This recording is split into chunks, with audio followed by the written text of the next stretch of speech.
Good evening and welcome to the Minions of the Zoo 4K edition. Still a few rough spots to work out here. Let's enable everybody's microphone. Hi, Jack.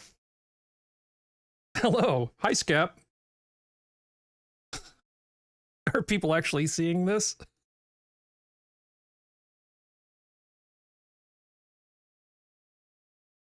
Yeah, it does. It's beautiful.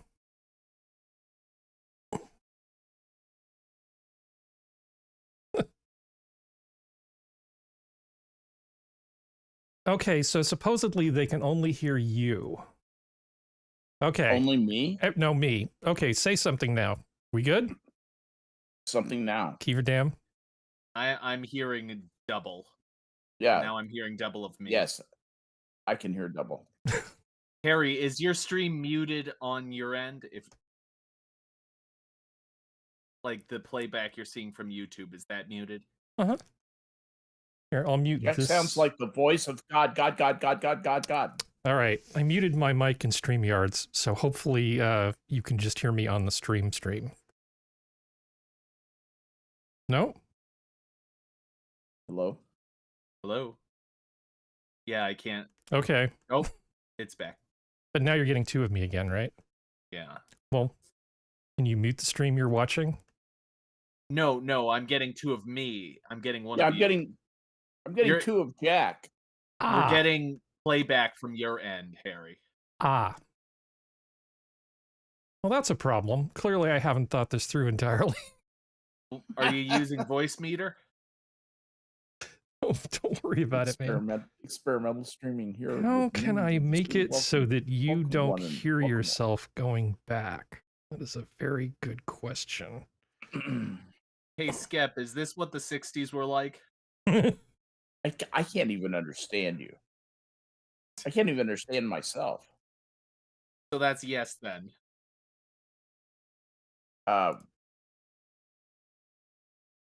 Okay, is that better, Jack? Oh, that's weird. I can hear you in one headphone. Just cope, okay? But you can only hear yourself once, right? Fine. Okay. Everything's fine now, Harry. Moving forward. I will deal with it. Moving forward. For the record, I'm disconcerted. Okay.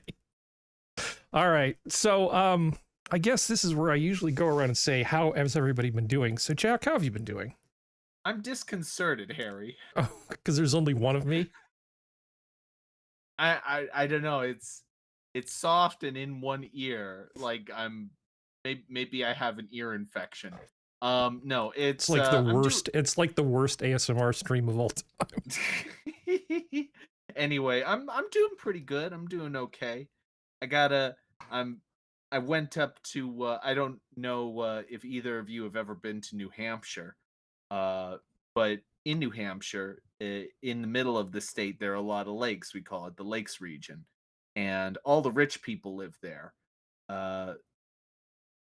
And I actually had the chance to drive up there because I was going to get. I got an electric smoker, and I'm sorry. Where's this, Jack? the Lakes region. Of what? New Hampshire. Oh, New Hampshire. Yes. Yeah. If you're familiar with movies, they made the movie On Golden Pond there. Mm. Yeah. Not that I've ever seen it because it looks boring. Anyway, yeah. So I got an electric smoker, and we're gonna try smoking at my house, like ribs, Like tobacco? Oh, like ribs, smoking ribs. Smoking meats. Yes, smoking meats. Excellent. Smoking meat. All right, I appreciate it. Oh, you know, I once wanted to get my computer fixed when I was using it's like an Atari 520 ST with 2.5 megabytes of RAM, and I was using it for desktop publishing, and I needed to get it fixed. So I actually got my computer fixed at the front of the queue by making smoked ribs for all the guys at the computer shop to get them to push me to the front. That's a good strategy. Yeah. That's a world-class strategy, actually. Hey, it worked. That's all that matters. So hopefully people can still see me. I'm getting this warning message from YouTube because it sucks, and but we seem to still be going. So I'm just gonna keep just gonna sit here and not get upset about it. Hi, Skep. It's good to hear you guys' voices. It's fun to be here on a Saturday night. It's been a long day. Had 2 long walks with the dogs.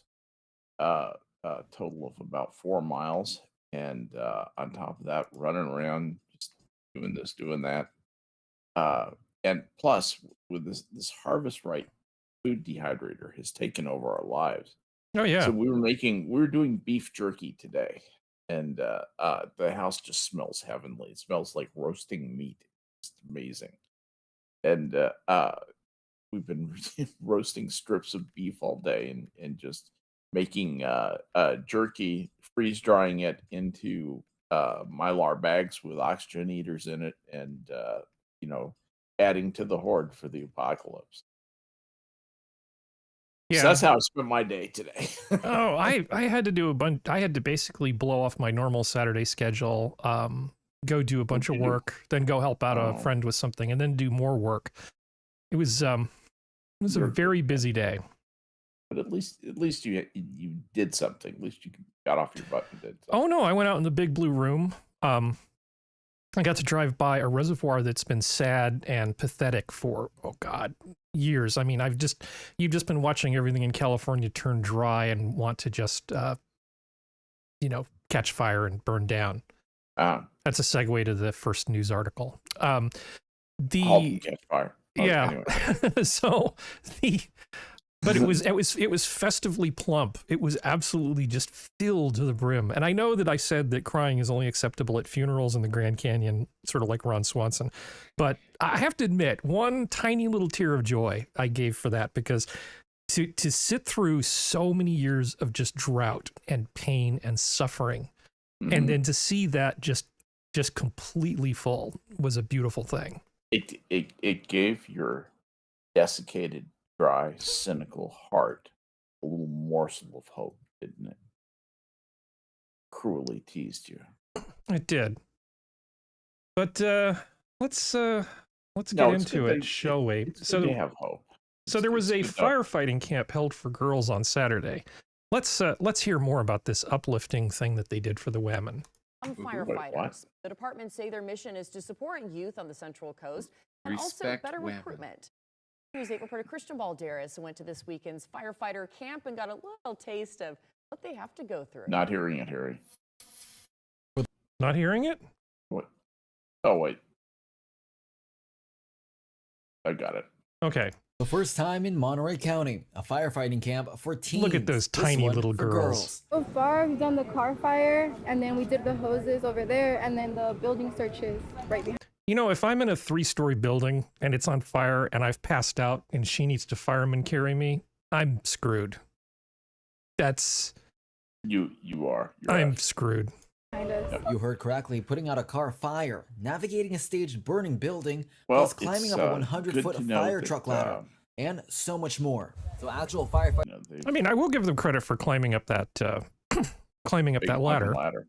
I mean, that's a real thing, but it does beg the question. They're going to get into this later and just say that enrollments are just down across the board. It used to be that when you were looking for firefighters, you would get hundreds of applications, of which you would accept dozens, right? Now they're getting dozens of applications. People just aren't showing up to do the hard, dangerous things. And why should they?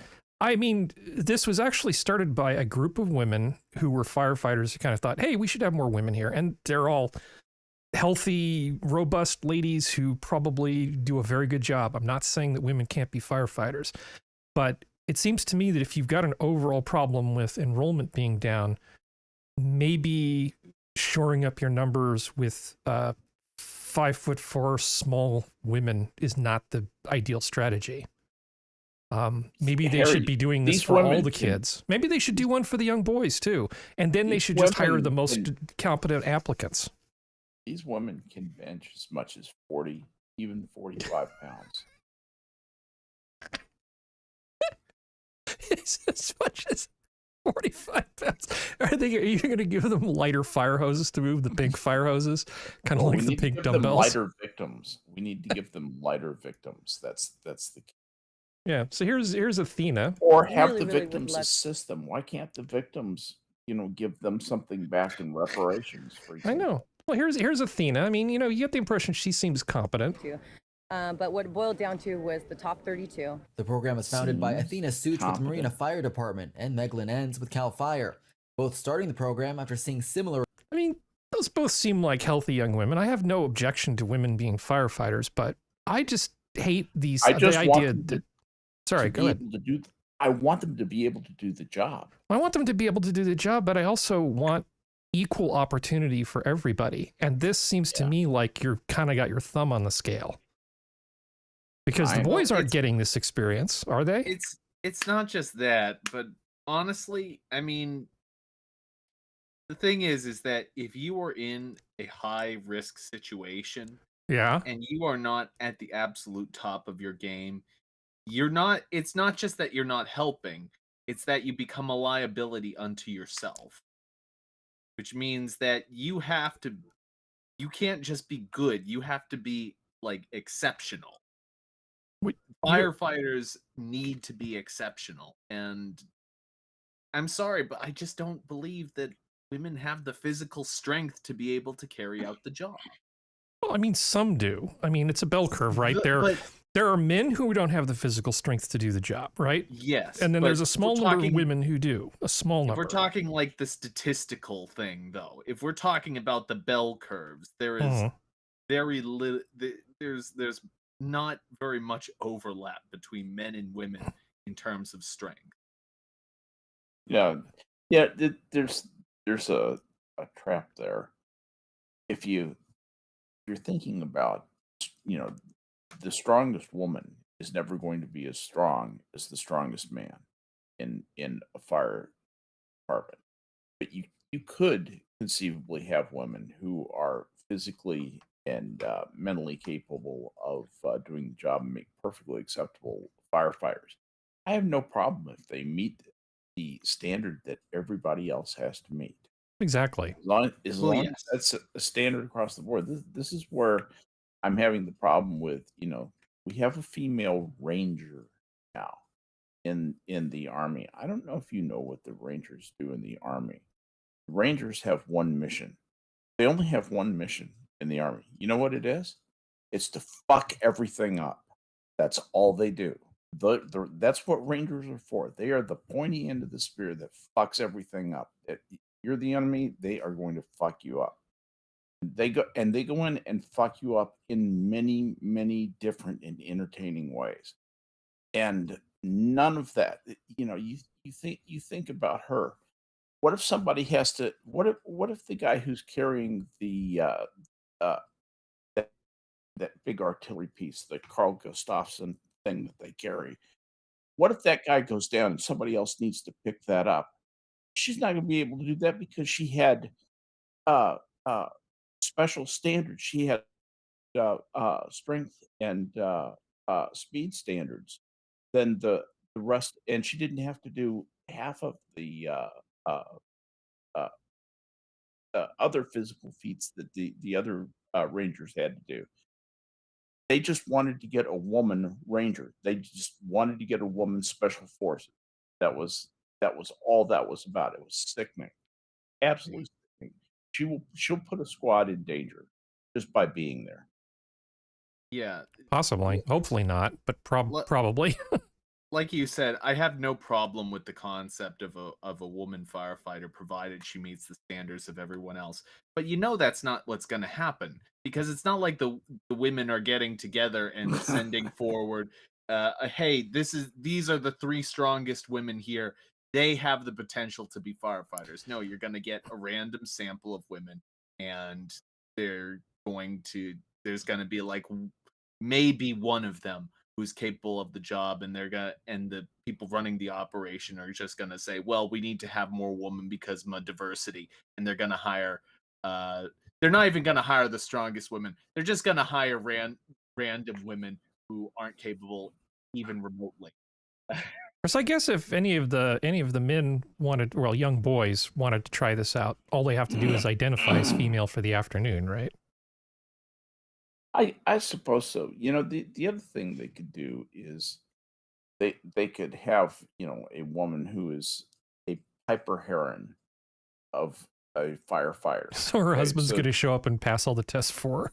Yeah, exactly. Husband comes in, passes all the tests for her.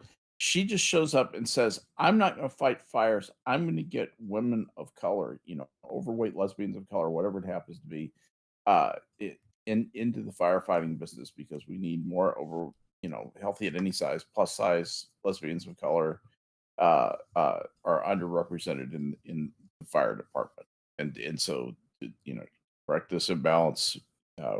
We're going to I'm going to be the evangelist, for that, the way that Piper Heron is an evangelist for Black women in academia." Well, I have zero problem with trying to get more women to do mathematics, right? I remember, or even getting them to do them before they get their PhDs. Well, actually, I remember it was 1991. I talked to a woman who got a master's degree from San Jose State University in mathematics, and I kid you not, she had taken the same amount of math that I had before I started university. She took linear algebra and ordinary differential equations. That's how she completed her master's degree. That's not a master's. That's not even sophomore year in math. Come on, man. Seriously, that is not sophomore year in math. Maybe there was some asterisk there. Maybe it was like, math and education or something. I don't know. Go ahead, Jack. Sorry. I took differential equations. I did that for my bachelor's degree. As well, you should. They're good for you. Yeah. To build strong mental bones. It wasn't even a math specific degree. It was an engineering degree. Well, that's where you need them the most. I took engineering calculus in college. The way they did it in Northwestern was you took calculus for the first 2 quarters, then linear algebra in the spring, and then you started differential equations your sophomore year. Now, I understand that differential calculus is getting taught in high school. You know how to manipulate that stuff. Okay, sort of. The AP calculus is bullshit. I'm sorry. But go on, please. Well, does it teach you to use calculus to solve problems, to set up problems and solve them? If it does, then if it truly teaches you calculus, is the AP calculus not teaching people really what the power of calculus is? In my opinion, it's insufficient. It doesn't, and it's not just my opinion. I should say there are a lot of people who've taken AP Calculus, applied those credits, and then gone on as if they had passed calculus at university, only to find that their education did not fully prepare them in the ways that it should. Uh-oh. Can I say, as someone, I took calculus, AP Calculus, and Calc 2 in college. I didn't do so well at Calc 2. I got a B. But most of that was because, unfortunately, I didn't understand the professor, because he was Chinese. His name was Yitan Zhang, and he actually went on to do an interesting proof involving prime numbers. Like there's like the difference between two prime numbers, and there's an infinite number of sets with, regardless. No, I hear you, but I was just going to say sarcastically, it's very rare that I hear about an interesting theorem involving prime numbers. Yeah, I know. I'm really not into number theory. The point being that I actually think that I got a very decent AP Calc, although I'm certain that other people don't, because, you know, the unfortunate truth is that when it comes to AP classes and really most of college, you get out of it what you put in. I knew that the person who was going to be teaching AP Calculus at my high school couldn't solve. It took her 45 minutes to realize she couldn't solve a set of linear equations as a matrix. She's trying to solve this thing, and I just sat there and watched her do it, and then I had to solve it for her. I scored some real points that day. But this isn't about me. This is about young men who deserve the same opportunities as young women. Everybody deserves opportunity. I think equal opportunity is fine, but they just seem to be hung up on equal outcomes. But we don't need to beat this to death.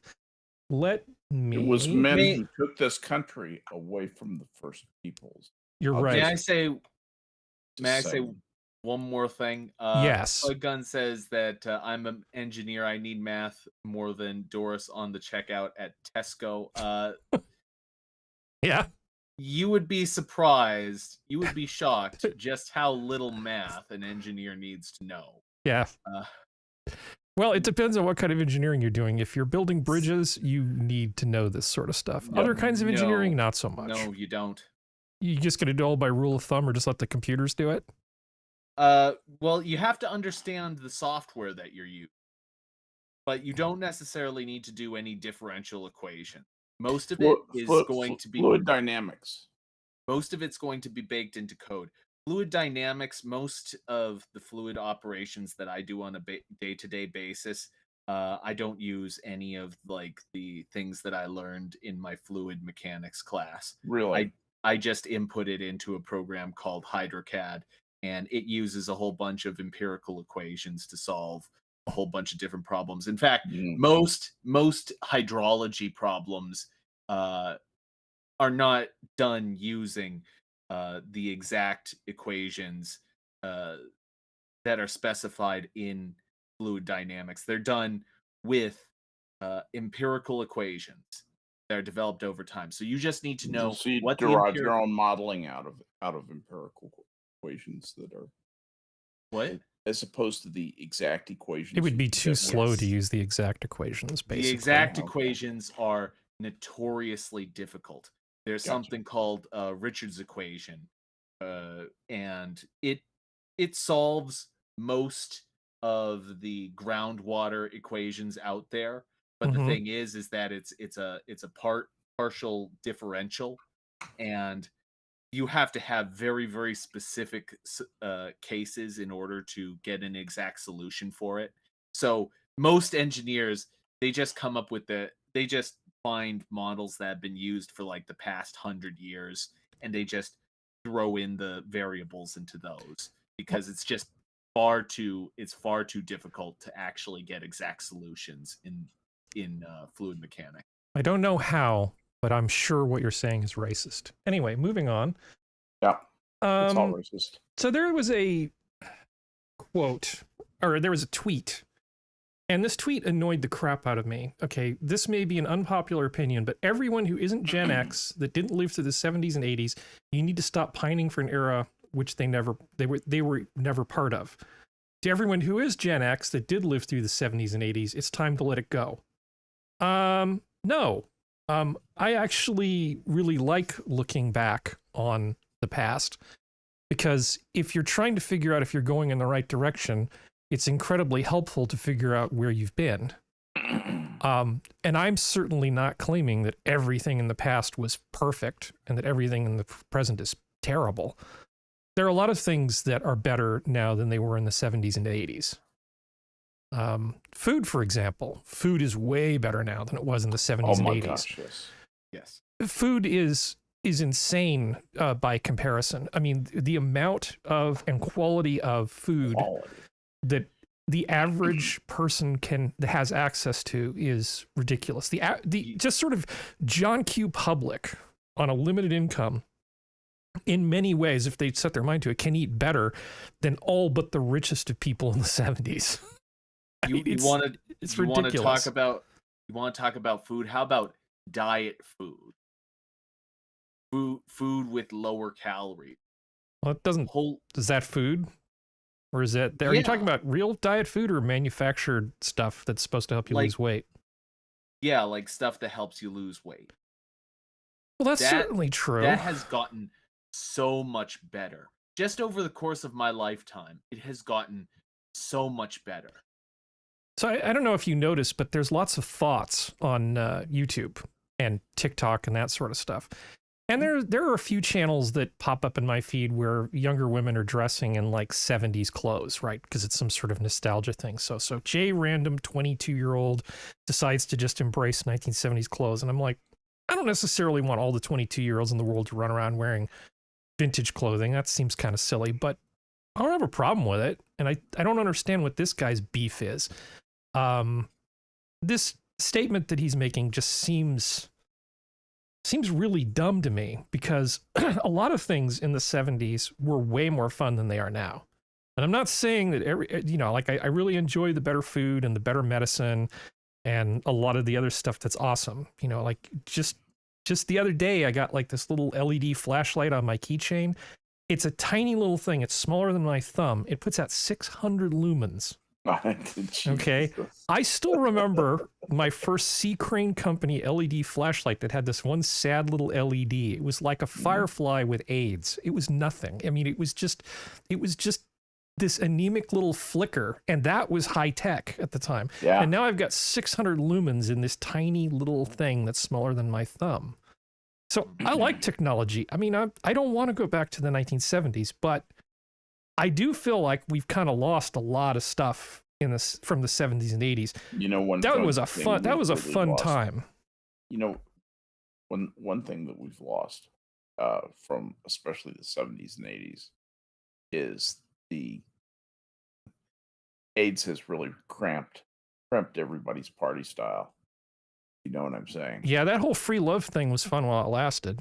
Yeah, that was ripping good fun for a little while, and then the gods said, "We had enough fun. Time for more pain." And it went full Pastor Manning. The other thing that I would point out is that's gotten bad. That's worse than the 70s, 80s. Music sucks. Okay, I left music off the list on purpose because I think it's hard to be objective about it. I mean, I agree. Okay, don't get me wrong. I totally agree. Auto-tune based music with I think it is not good music. It is very hard to be objective. That's true, but yet this is as close as something like music can be to be objectively bad. And the 70s and the 80s, particularly the 70s, was a time of real innovation in rock and roll. That was a very exciting time in music, much more exciting time in music, in my opinion, than it is. It was. But anyway. No, I agree. And the 80s was a lot of fun too. I mean, lots of music, even like the Dead Kennedys showing up. How much fun are the Dead Kennedys? I mean, I'm not even into punk and I like the Dead Kennedys. And they're still playing. I've always kind of had an older taste in music throughout my whole life. I feel as though there's a certain point in the 1960s where music kind of shifts from sounding old to sounding new. And then after that, it through the 1980s and into maybe the early 90s, it has a pretty good streak.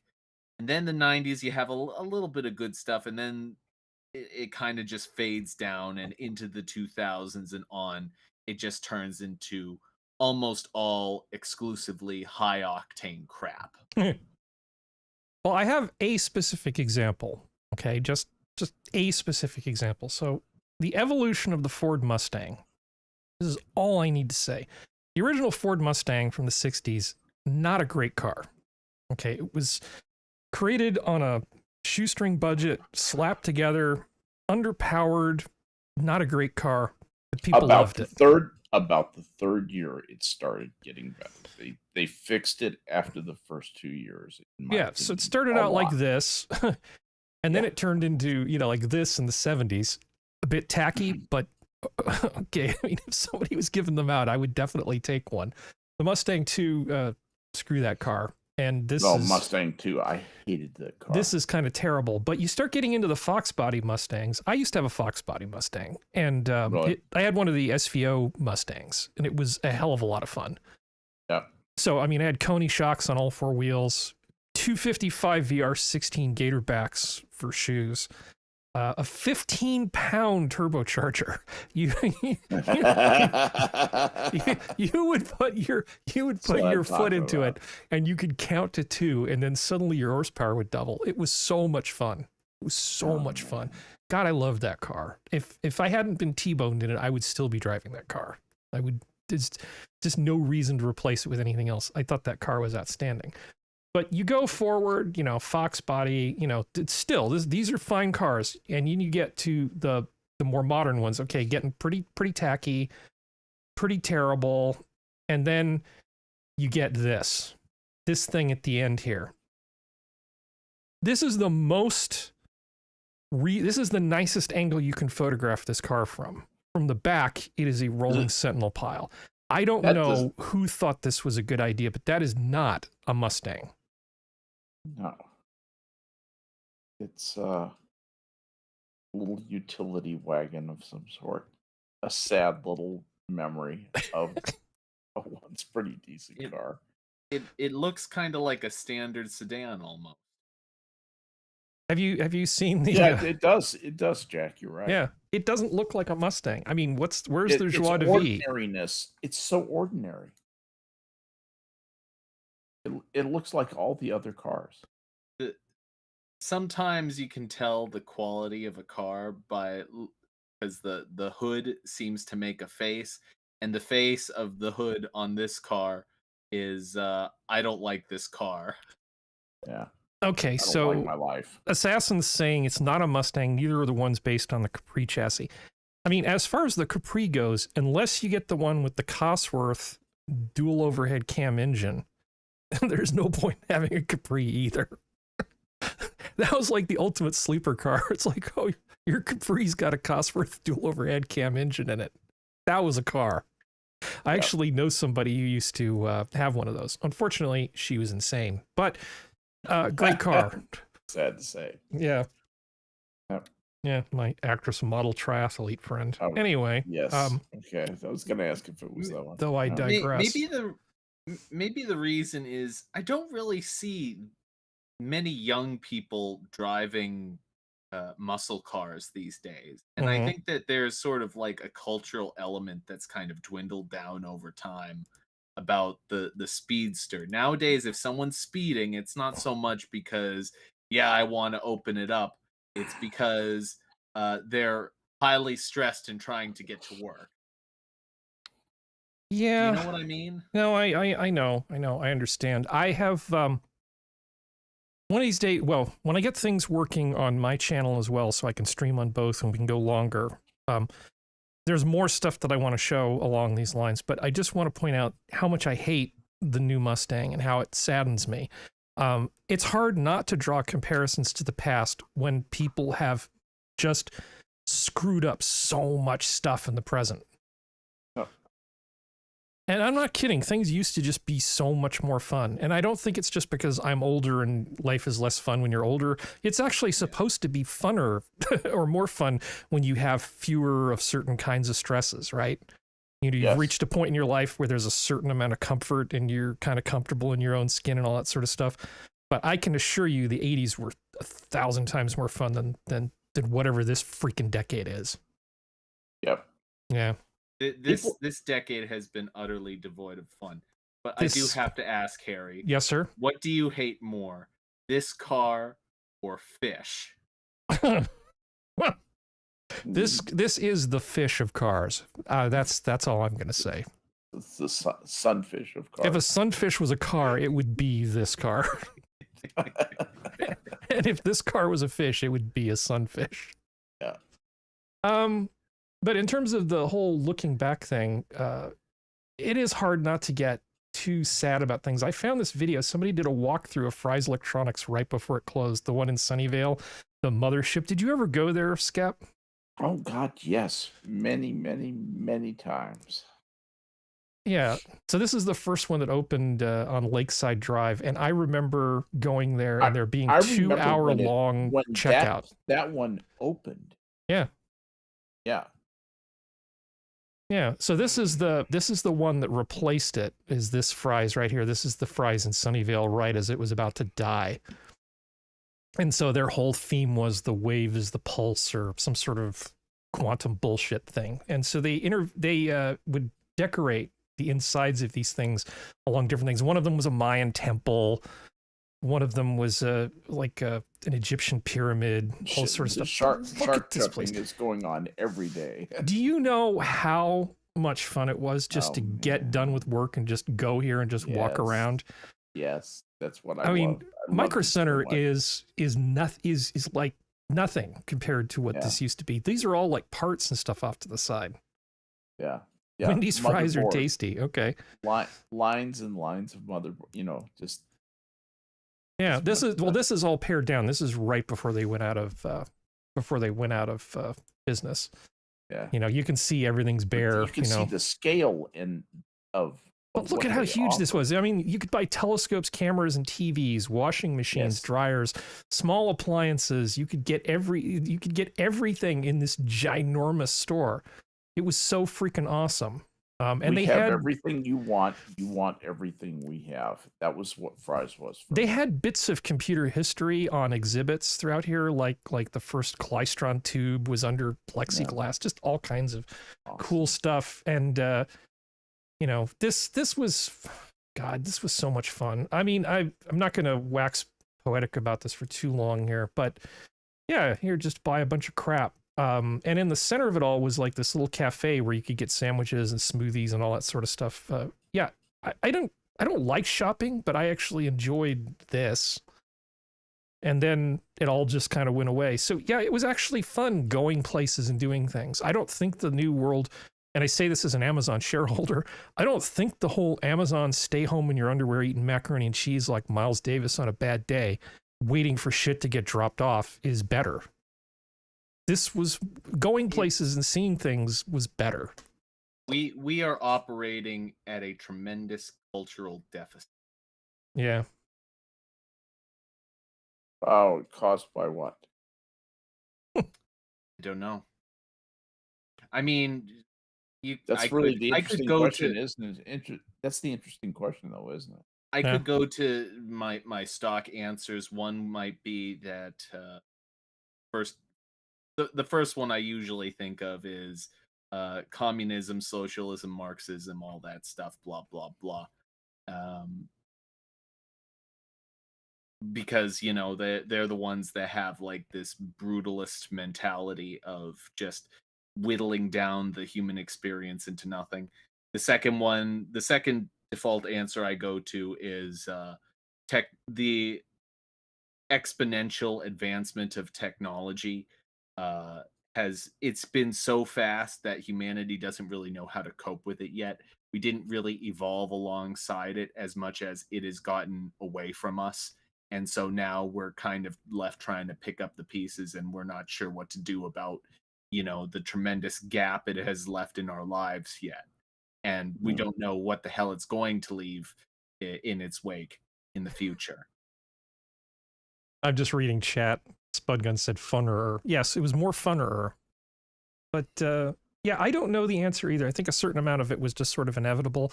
But I do think that whatever bad trajectory we were on, the whole COVID lockdown, let's destroy everything, just made it worse. All of those people the small businesses that might have been able to possibly turn it around, it was economic Darwinism. Only the fittest are going to survive the hell that's being unleashed on us. But that's me being depressing, and I don't want to do that. Evolution of the first. No, yeah, I know. So, Jack, what do you think of this idea? The first social media babies are growing up and they're horrified. Can you imagine? I mean, when I was younger, right, you'd do something like you'd bring your first real girlfriend home, and then you dread the whole thing about like your mom or your grandmother getting out the photo album. Here, let me show you this embarrassing picture of Harry when he was in kindergarten or something. You know, that was like a thing. But imagine if your whole life was that. If every single thing you said or done that was embarrassing, funny, or click-worthy was online, and then you have to go to work and kind of live it, or go to school and kind of live it down. I don't envy these kids. I'm seeing more and more examples of parents saying that their children aren't allowed near social media, and I'm thinking, good. Good, this stuff is poison to kids. Keeverdam says, I saw a snippet of this article. This is a result of sharenting. I guess that's parents just publishing all their crap online. Exactly. Ugh. Yeah. I did not do that to my children. Well, a little mystery is a good thing. People already put too much of themselves out there. And I mean, in the case of some of the OnlyFans girls and stuff, they're putting way more of themselves out there. Everything in the internet, it's like pee in a swimming pool. Once it's in there, it's in there. You can't really get away from stuff that's online. It's like unmixing paint. It's like unmixing paint. If you leave it in the can long enough, that seems to almost happen. But yeah, that's actually true. You can't unmix paint. You can unmix the I know. But not the color. The pigment. Yeah, the pigments don't unmix. But yeah, I just thought this might be worthy of pointing out. Because I was surprised back before COVID times when I would go play pool, the young 20-somethings. I would talk to them, and the amount of stuff that they were just putting on social media while I was talking to them, they would just have all their stuff out there. But parents doing it to kids, the kids don't have any say in this. Do you think there should be... do you think social media companies should, just as a matter of policy, keep people from putting a bunch of crap out there about their kids, since the kids obviously can't consent to it? I'm not asking for the government to fix this. I think they would have better luck essentially going down to the beach and just stopping the tide, stopping the motion of the ocean. Be a lot easier. Can we shame the parents that do this? Would that be an option? Maybe. I think that we should. Anybody who does that will not be very popular, I think. I think that we need to adopt a large cultural overtone of shaming everything. We need to go back to being like Quakers. No more technology, full Luddite, whatever. Here, I'll save you some Jack Gunski. Save you some trouble, Keeverdam. I will send you the link. There, now you can find it on archive. You don't even have to look for it. Because that's what I'm doing right now. I'm not paying for the Atlantic. Yeah, what a rag. Used to be a good journal. Used to really be worth reading back in the 1960s. Yeah, for all your finest mid-brow East Coast commentary, the Atlantic. Yeah, I mean, it was okay. It was pretty good. It was on the level of Esquire. Well, looking back again, Scientific American is dog shit now. It used to be back in the 70s and the 80s. That was the best magazine. I was the shizzle. Every month, Scientific American would come out, and I would just look forward to getting it in the mail. I had a subscription. Yeah, I did too. Yeah, Well, my dentist was big into it, and I started reading it, and I got a subscription as a Christmas present in 3rd grade, and I read it continuously until it turned into dog shit. So I mean, I was a multi-decade reader, and canceling that subscription was hard. Yes. That's almost, for some people, that's like becoming an apostate. That's like just sort of saying, yeah, that church I've been going to for 30 years, I'm not going there anymore. That was not a happy day for me. No, I felt the same way. I felt weird when I did it. I felt strangely unmoored from something very familiar, something that used to delight me and now just disappointed me month after month. Yeah. Well, moving on. Yeah. So Montana passed 2 bills recently. The first one is it's the first state to ban drag story time. What? Okay. Why do we need to ban drag story I'm time? generally not in favor of banning anything. I think that if the schools get out of hand, the parents should have the power to go and force the schools to basically be better schools. But I don't know why the state needs to ban it. I'm not like just because I'm not in favor of banning things, and I think you're of one mind with me on that, right, Skep? Yep. If somebody is behaving in a lascivious manner inappropriately around young kids, I don't think that they should be able to use, it's drag story time as cover. I agree. Whatever the law is that protects minors in the state of Montana, that law should be enforced. And they shouldn't get a free pass because it's drag queen story time. No, it should involve a wood chipper, actually. What law would that be? Just out of curiosity. Well, sexually indecent behavior around young children is frowned upon and illegal. That's what I'm talking about. I can't cite exact laws for you. Yeah, because I was thinking it doesn't sound like a specific law. Oh, trust me. There are laws that cover that sort of stuff. Lewd acts with children? Are you kidding? Or even just around children. Yeah, exactly. There's stuff you can't do around children. Yeah, I think that it's kind of one of those things that I'm a little bit about in terms of how they go about defining a thing, because drag shows are supposed to be inherently sexual in nature. It's like burlesque. It's sort of it's an entertainment thing, right? Yeah. Yeah. But it also sexualized. Has a sexual component to it. Agreed. But the thing is, unless it's Dame Edna, there is nothing sexual about Dame Edna. Yeah, a lot of people kind of don't have that association with drag necessarily because they just think, oh, it is a man dressing as a woman, and that's it. And so I think that might be one of where the big problem is coming from. So the people who are like, I don't see what the issue is, they don't see the inherent sexual nature of the drag show element. Well, I know it's kind of a trope or a meme here to talk about this, but you don't see the drag queens complaining about not being able to go to like rest homes and rehab facilities and stuff and do this for adults. They're not chomping at the bit to go do this for 85-year-old veterans. It's very obvious that they have an angle. It's very obvious. I did want to speak up and just say AI that answers the question differently. Asked it. Okay. Is drag story time inherently sexual in nature?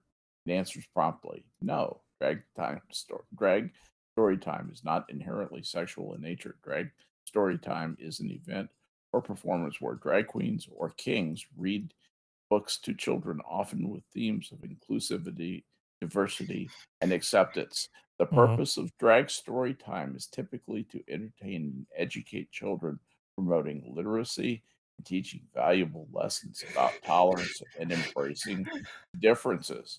While drag performances can sometimes involve elements of sensuality or provocative attire, drag story time events are typically designed to be family friendly and age appropriate.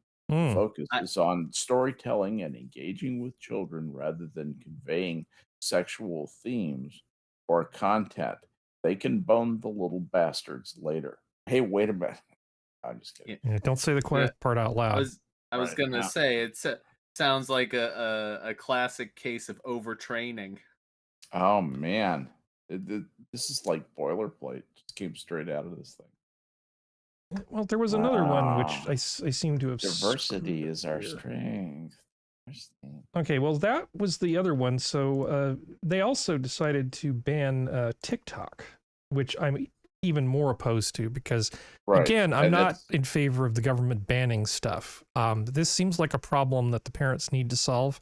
The government should not be on the hook for taking care of this because the parents are too weak to actually raise their kids. That's my hot take. Sorry. Not sorry. Yeah, TikTok, they're doing something that violates our laws. Then, get rid of them. But until they do that, why again are they being banned? What? Why? Well, this is the same state. Montana did both of these at roughly the same time. I guess they're on a roll. They figured while they're busy banning stuff, they should just get the old signing pen out. Banning an application just really that's scary, and I hope that will not stand up and it will inevitably be challenged. Yeah. Well, it's the wrong kind of speech, Skep. And don't worry, our betters can decide what that is. I know. Oh God, that's what I hate about the winner pickers, the people who want to pick the winners. Yeah. And we're the government and we're here to help. We're here to pick the winners. All right. Yeah. Anyway, moving on.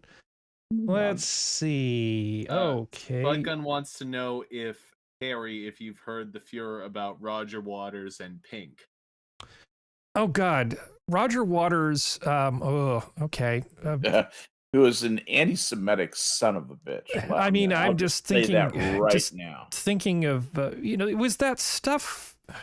You get back into that. Not everything in the past was great. There was this performer named Divine. And it was just doing ridiculous, shocking things to be ridiculous and shocking. I don't think it was particularly good. And I'm not a prude. Don't get me wrong. I loved Rocky Horror Picture Show.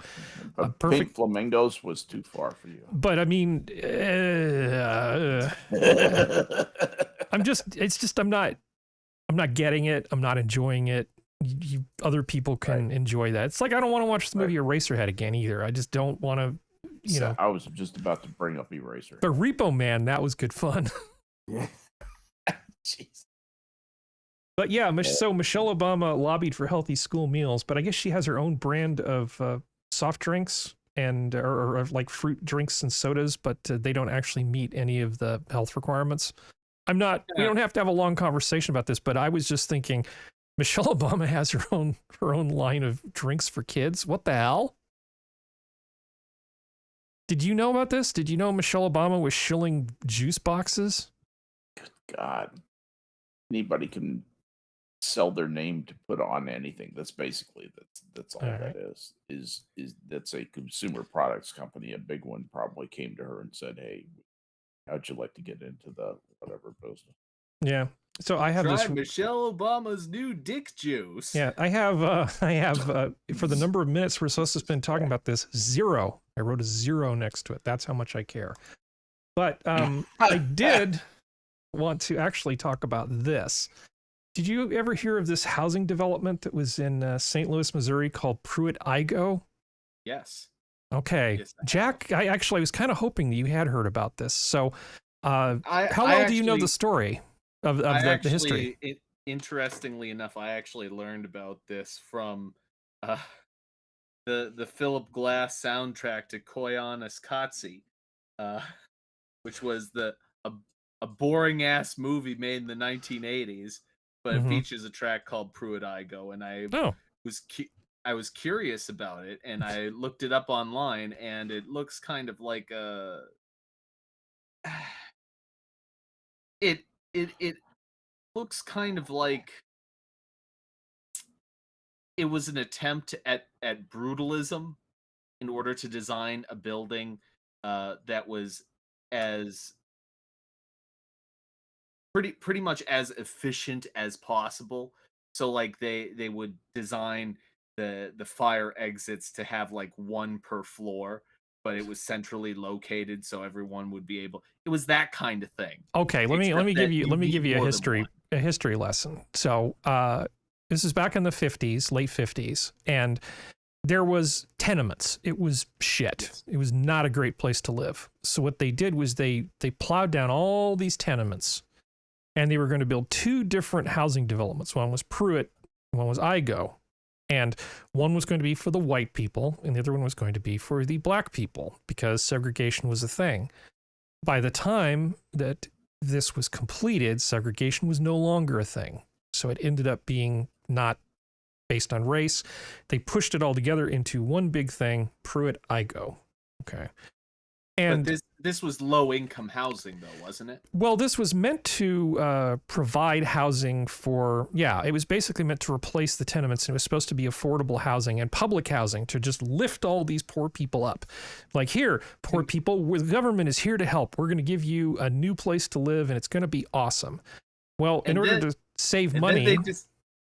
And then they discovered that you need money in order to run the buildings. Well, okay. They saved money by... So they were actually designed by the same person who designed the World Trade Center. Okay. And it is in a modern style. So they built, was it 30-something of these 13-story buildings, and then shoved thousands and thousands of people into these apartments. And almost everybody who ended up being in there was African-American.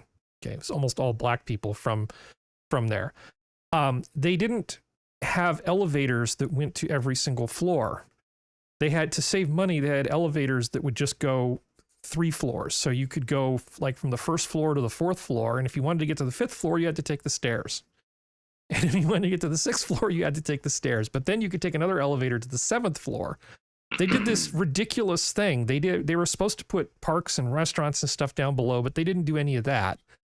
And then the general plan was that they were going to pay for repairs and renovations and management and upkeep on the rents of the people who were living there. And that didn't work out particularly well because... Who kept the estate house next? That's on the one side of the property. It looks... Oh, you mean which side are you talking about?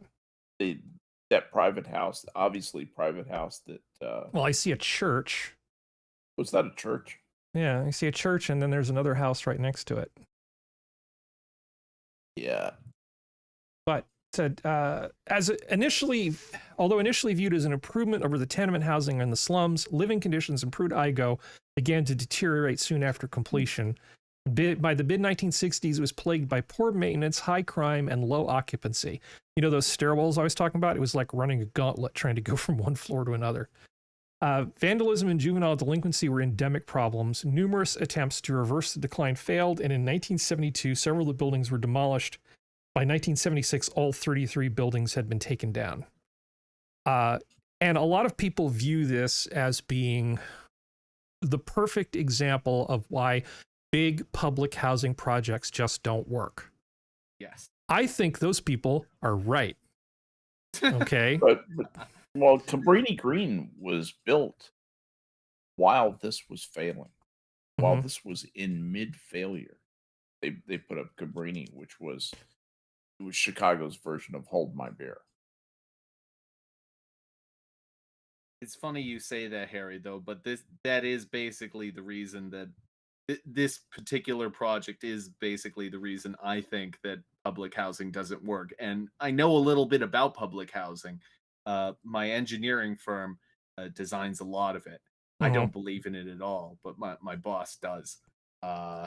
So, you know. Well, there's good money. I mean, if you want the government to give a private company a lot of money, by all means, get one of those contracts and build some public housing. It's not just money. It's a lot of it is to do with permitting, because the local boards, they might not allow for variances on particular projects, but if you say, oh, well, we're going to include public housing in it, then that will soften them up a great deal to it, because they like their little pet projects. Well, according to Medium.com, this is all just a bunch of naysayers talking, because public housing is great. And just because that one failed, they didn't do it properly. It's just like every time somebody tries communism, right? You know, you didn't communism properly. Yeah.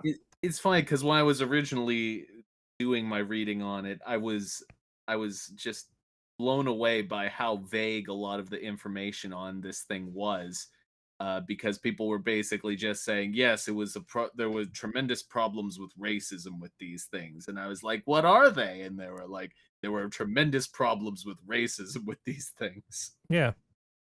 Well, it was problematic. We don't need to talk about what the actual problems were. We just slap a label on it and then move on. But given that there are millions of people coming across the border, economic migrants who are cynically exploiting the process that we've set up for people who are victims, right? You know, who need sort of sanctuary, who are literally refugees. They're cynically using that system. So we've got all of those people. We've got all of these homeless people, many of whom have drug and mental health problems to deal with. And there are tons and tons of calls for the government just needs to build more housing. And you know, in their mind, this is the kind of crap they're thinking of. And if you look at it in the UK and you look at it all around the United States, it's always the damn projects. Nobody in their right mind wants to live in the frickin' projects. Even the leftover government housing in Romania, if you have the option, you don't want to live in the leftover government housing in Romania. The walls are incredibly thin because you can't tattle on your neighbors if you can't hear what they're saying. So, you know, the walls are thin, shit doesn't work, it's bleak. My big fear is that we haven't, much like the neo-Keynesians haven't learned their lesson, and the neocons haven't learned their lesson, and all the other, neo-monetarists haven't learned their lesson. All of those guys really haven't learned their lesson. The neo-social engineers just don't seem to realize the value of, I don't know, looking back. Look back. Did this thing ever show promise? And if you're going to say that you didn't do it right before, give me specifics of why you're going to do it right this time. The thing is, and it's kind of a sad truth, there are people out there who could just use some assistance, but there are a lot of people, there's a reason they're poor. And it's because they can't manage things. They can't manage their own lives. So if you stick all the people who can't manage their own lives within one space, it is going to end up being a crappy space. And that's all there is to it. Now, I wasn't, you make an excellent point, Jack. That is exactly correct. It's like Space 1999. Don't put all of the nuclear waste on the far side of the moon because it might blow up and then launch you out of orbit. Did you ever see that show, Jack? No, I've never heard of it. So you've never heard of Space 1999? Speaking of things that were fun in the 80s. Just missed a good one.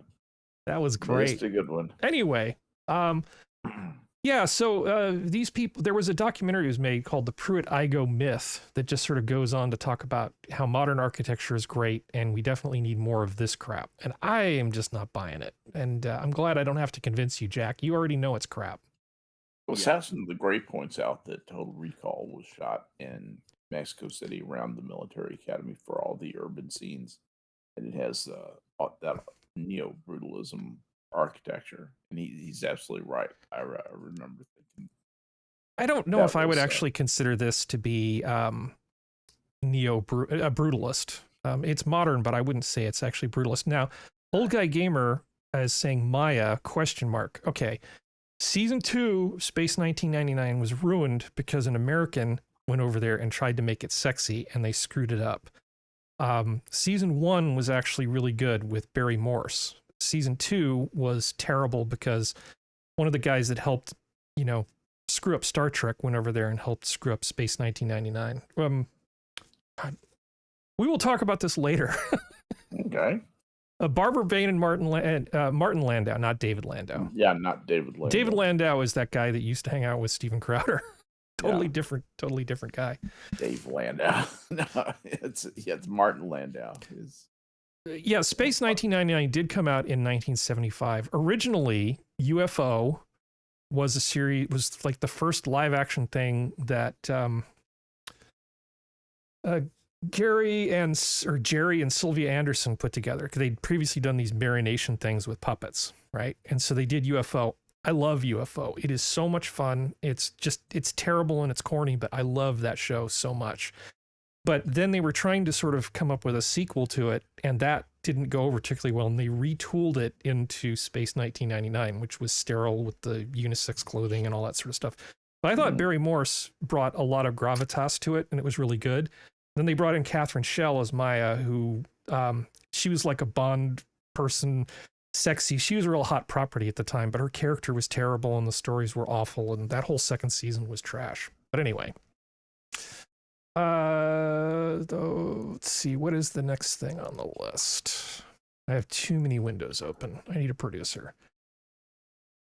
So, Alabama's grocery sale tax may be cut in half under bill approved by the state house.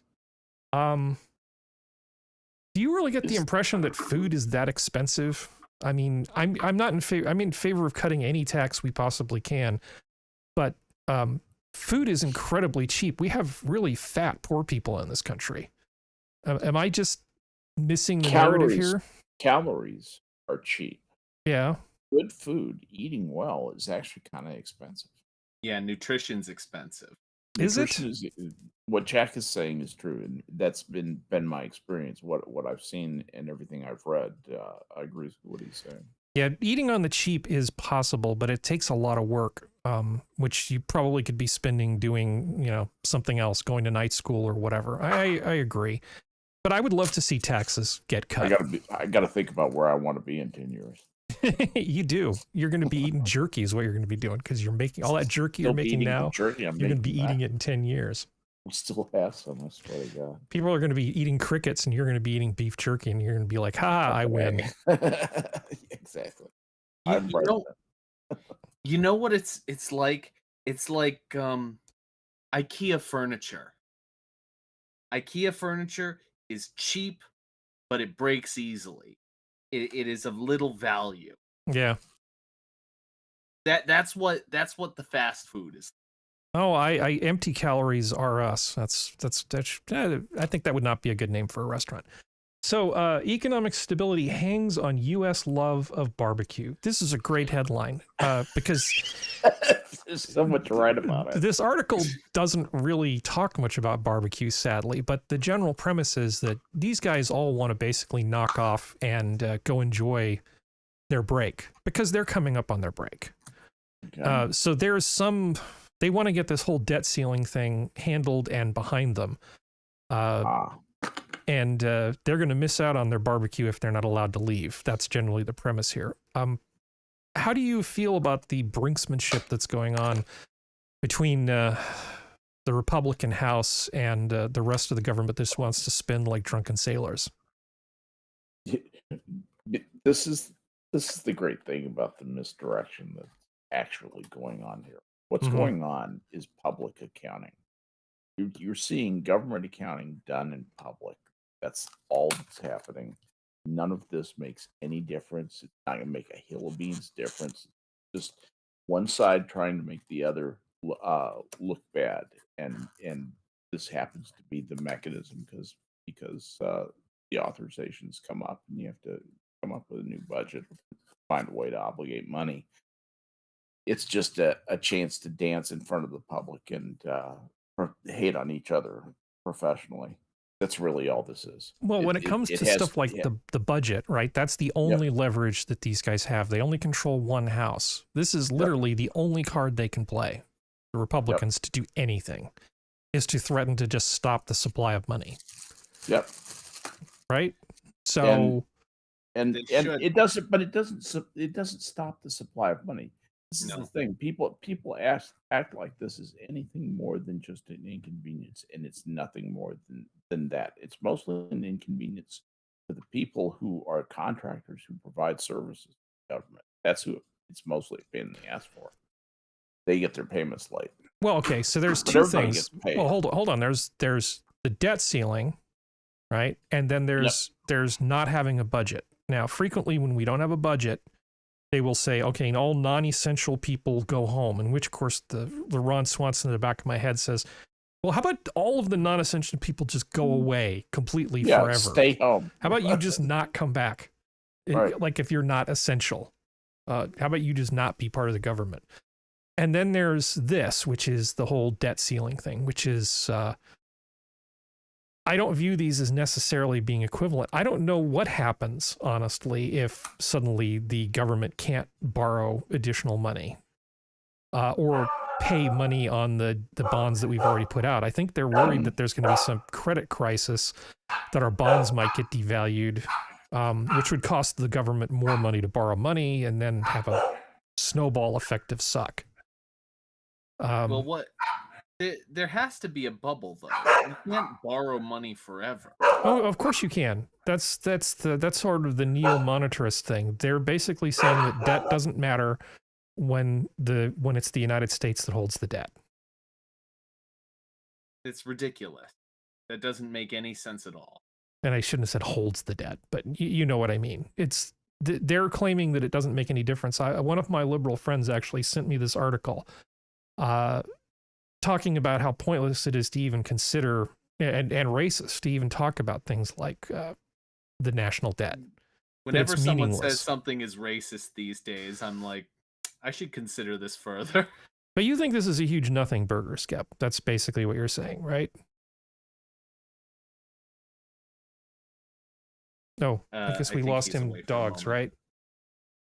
Okay, well, moving on to the next thing. After what I was about to say, the dog finally calmed down. Sorry about that.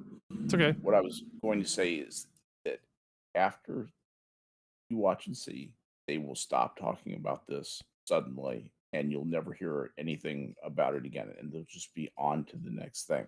This makes no difference at all in the way the government runs, really. Or there's some superficial things, but basically the important things all happen, and will continue to happen. It's well greased to do that. Well, the important thing is really the budget. Yeah, not the debt ceiling. That's a travesty. You can't put a budget together. Yeah, that is a travesty. But that's okay. They're just going to use the 14th Amendment because reasons. Potato. Yeah. Right. So, the 14th Amendment can be used for anything. So Tom Hanks gave the commencement speech at Harvard recently. And Tom Hanks is, he's not like the most based person out there, the most red-pilled, or however you want to look at it. But he is sort of a generation where he's seen a lot of stuff kind of go to crap. And one of the things is just sort of the lack of concern for the truth. Now, Tom Hanks got an honorary degree there, but he said the following thing, because he's using a lot of superhero sort of language. We're all in a cage match, mixed martial arts battle royale with agents of hubris, apathy, intolerance, and braying incompetence. The malevolent equals to Imperial Stormtroopers, Lex Luthor, and Loki. And we all could use a superhero right now. Yeah, we could. Unfortunately, it's up to each individual person to actually give a crap about the truth.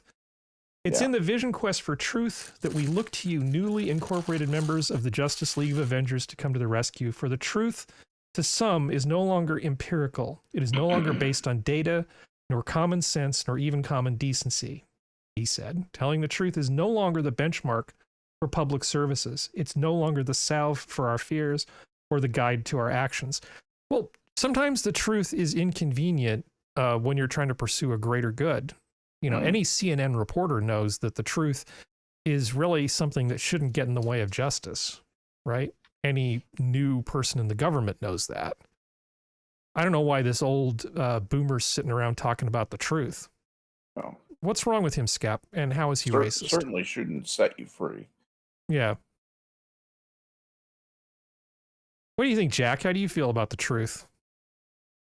It's all right, I guess. It's all relative. Well, I heard it once. Wasn't very good. I turned it off. Well, I think that that the truth is important, and it has become a real victim. It's when it's inconvenient, people are happy to just push it aside. And I can't help but thinking, and maybe this is just projection, that Tom Hanks and I would probably agree about a lot of stuff if he wasn't surrounded by new college graduates, because this sure sounds like code for a lot of stuff that you and I and Skep would all say in private, doesn't it? It does. You know, as soon as we decided to make someone feel good and give them an accomplishment that they did not earn, we started down a path that we're way, way too far down. Now. We don't hold people to account. We don't hold people to achieving certain standards. Bar exam, they're going to make that less demanding so that they can have more diversity among the people who pass. That's a thing. That's actually happening. That really is an effort that's underway to get more diverse people to pass the bar. That kind of thinking that the ends justify the means that way. The reason that the ends justifying the means doesn't work is because it coarsens you. It erodes little things, the little integrity bonds, the little things that you stay true to every day. It erodes that because you see other people, you see the leaders not following those same precepts and worthwhile goals that and ideals of integrity. You don't see that among the leaders, and that discourages a people. That can destroy a culture, and I think that has eroded a lot of what used to be that kind of American can-do spirit. That really was a thing. That's one of the things that I think is worse now, is that there is the idea of American exceptionalism is passé. Some people even call that racist. Oh, it is. Yeah. Can't other people from other countries be exceptional too, Skep? Can't we all just be exceptional? Yeah. That's the whole problem. It's as soon as you give everybody an award, the awards stop having meaning, and the way that you evaluate some people's performance stops having meaning. And those are crucial things to give up when you're competing with nations like China and the EU. That's a tough world out there. Well, did you hear about this, Skep? Supreme Court delivers blow to wetlands protection and win for Idaho landowners.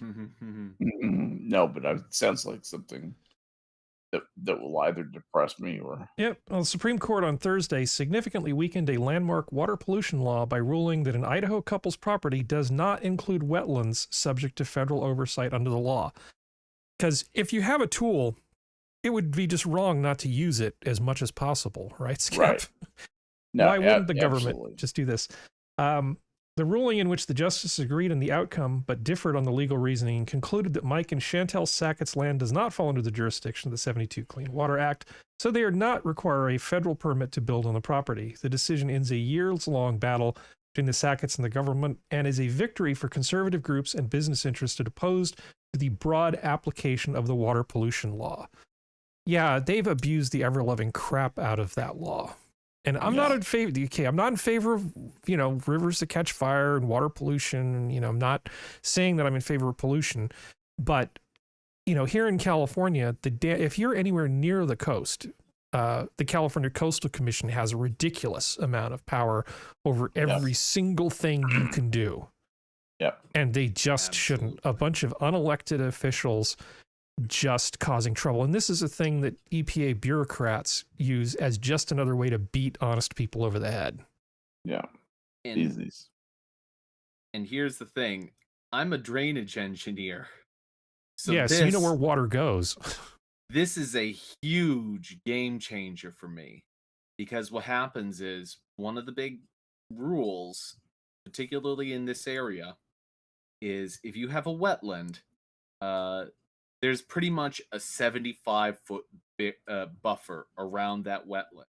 Mm-hmm. And if you build anything with it, even within the buffer area, you have to file for a variance, which means that people avoid wetlands like the plague. Well, these are these people were 300 feet away from the water. Yeah. So if you get rid of half the wetlands in America, because the idea, my understanding is that it has to be connected to an actual water body to be considered a wetland now. Mm-hmm. That basically frees up a whole bunch of areas for development, because what was once unbuildable nuclear waste is now prime real estate. Yeah, that's good. I'm looking at the comments. It's the same for agriculture zones. Yeah, it certainly can be. Let's see. My family is having issues with wetlands management BS. Yeah, there's a lot of that. Yeah, there's been so much incredible overreach by the EPA in particular. Yeah. Again, I like the environment. I think it should be protected. And there's, from an from an economics perspective, you have what you're basically doing is you're externalizing costs. So if you build a widget and widget produces a certain amount of waste, you don't want somebody basically taking that waste, dumping it into a stream or waterway and impacting a bunch of other people negatively, right? Externalizing a cost. They're taking something that would be an expense for them. Not our problem anymore. Now it's in the waterway. Okay, so obviously some amount of law, because water is the one thing that government actually, one of the original things, if you go back and look at like the history of government, go all the way back to the beginning, like the first thing that people argued over was who gets to use the damn water, how much, and in what way. Right. So it's thousands of years of established human history relate to governments and water law and stuff. So from an economic perspective, yeah, it's an issue when somebody abuses the system, but to cynically use this as a way of just grabbing huge amounts of the country for your own authority, I think is just wrong, because these people are just anti-development to begin with. They're just they'll find another way to slow them down, because this is only one of the levers that they have at their disposal. I'm sure they'll find some endangered shrub or insect or something, but the other environmental stuff still holds, doesn't it, Jack? What do you mean the other environment? I mean, the other environment. So if it isn't wetland protection, they can use other environmental law to basically stop development if that's what they want to do. Well, the truth is that I can't think of many projects where the EPA has really gone out of their way to stop it personally. Usually the people who are bent out of shape about stopping a project are lobbyists. Lobbyists and planning boards. Mm-hmm. That planning boards are a huge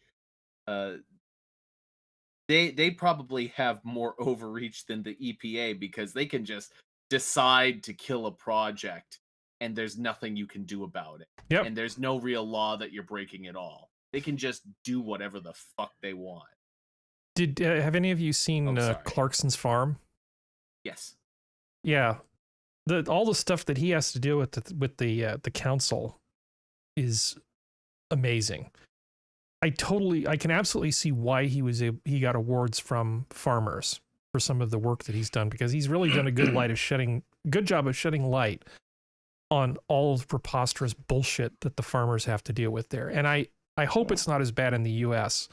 No, in fact, I expect it's worse in the UK, but it's probably still plenty bad here. It is as bad, if not worse. Here? Yes. Than the stuff that Clarkson was dealing with the council?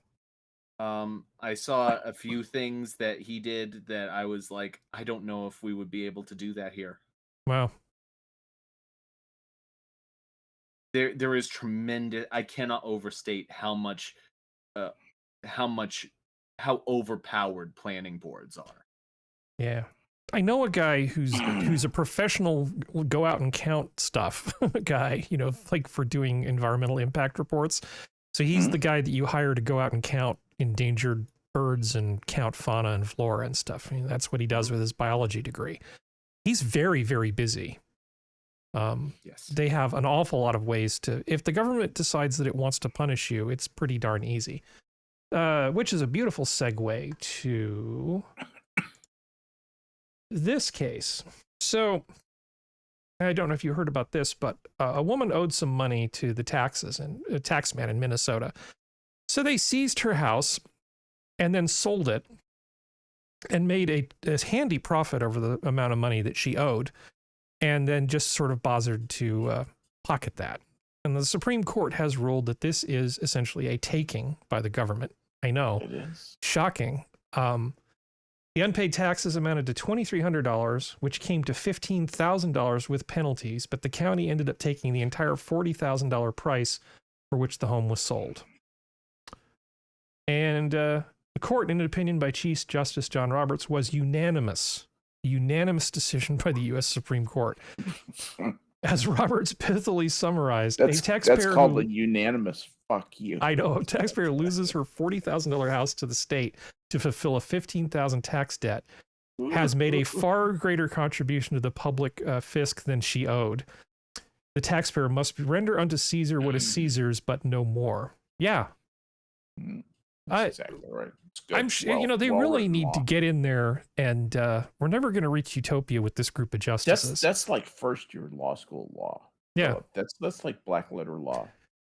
If we had 15 justices and we let Dr. Jill Biden pick them, don't you think we would get better decisions out of this group? Have Dr. Jill be the Chief Justice. You don't have to be a lawyer. You don't. You could be. You don't have to be a lawyer. Or you could be it. I could be it. Jack could be it. Yeah. Well, maybe not Jack. Exactly. No. You're too educated to be on the court, apparently. You can do differential equations. You can't be convicted of a felony. Yeah. Oh, well, that excludes me automatically. You would be surprised, Jack. I was called for jury duty about a year ago. No, it was about a year and a half ago. And it was a car accident case, and the people who were hit went to a chiropractor, and the chiropractor said, "Oh, you're really hurt. I think you should sue this person." So it was these people who were hurt and their chiropractor going after this other party, and they asked the following questions, like, do you have any kind of technical background? Do you have any opinions about whether chiropractors are considered, you know, expert witnesses for legal things? And they listed all these things. I'm like, every single one of these applies to me. Yeah. Chiropractors are quacks. They have no business testifying at these things. They were ready to kick one person off because they had taken a physics class at junior college. Oh boy. Yeah, our legal system is pretty screwed up, but honestly, I think our Supreme Court's more often than not, of late, doing a pretty damn good job. Yeah. Yeah, it's made some good moves. Yeah, and I mean, the perfect is the enemy of the good, right? Yeah, I mean, absolutely. I'm sure there's things they've done and somebody's going to say, actually, you know, and then rattle off, 15 different things they've done wrong. But a number of things have come to my attention that I'm surprised how reasonable they are. And I'm gratified that this is a unanimous decision. I'm surprised that they kicked over Roe. Mm-hmm. I'm surprised that they didn't have a John Roberts moment and say, yeah. Let's just stare decisis this and not deal with it. Yeah, exactly. Just not deal with the bullshit. I didn't think they were going to kick it over. Yeah. I honestly thought they would kick that down the road forever. Yeah. I didn't think they had the stones, but I'm impressed. Yeah. Well, so this is actually a sad story. This following thing. It's not me making fun of anybody. It's not about a fish. It's just a story, and it's really nice up until it's really not. Well, let's make this larger. Father helping a family of ducks get across the road was hit and killed by a car. He helped them get up on the curb because all the little baby duckies were having trouble. I know. So sad. These kids witnessed it. It was a traumatic scene as many people watched his act of kindness. Are they showing his children? It all changed in an instant. No, those aren't his the driver, kids. Those a are kids that 17-year-old saw girl it. stopped, and police say she is cooperating with the investigation. It happened just after 8 o'clock last night at Stanford Ranch Road and Park Drive in Rockland. KCRA 3's Michelle Bandour. And was so... Yeah, this guy's busy doing, I wouldn't say humanitarian. I don't know what the duckling equivalent of humanitarian is. But he's going out and doing the same thing that I think any one of us would do, right? Yeah, I mean, who wants to see a bunch of ducklings get squashed? They're incredibly dumb. Help them across the street.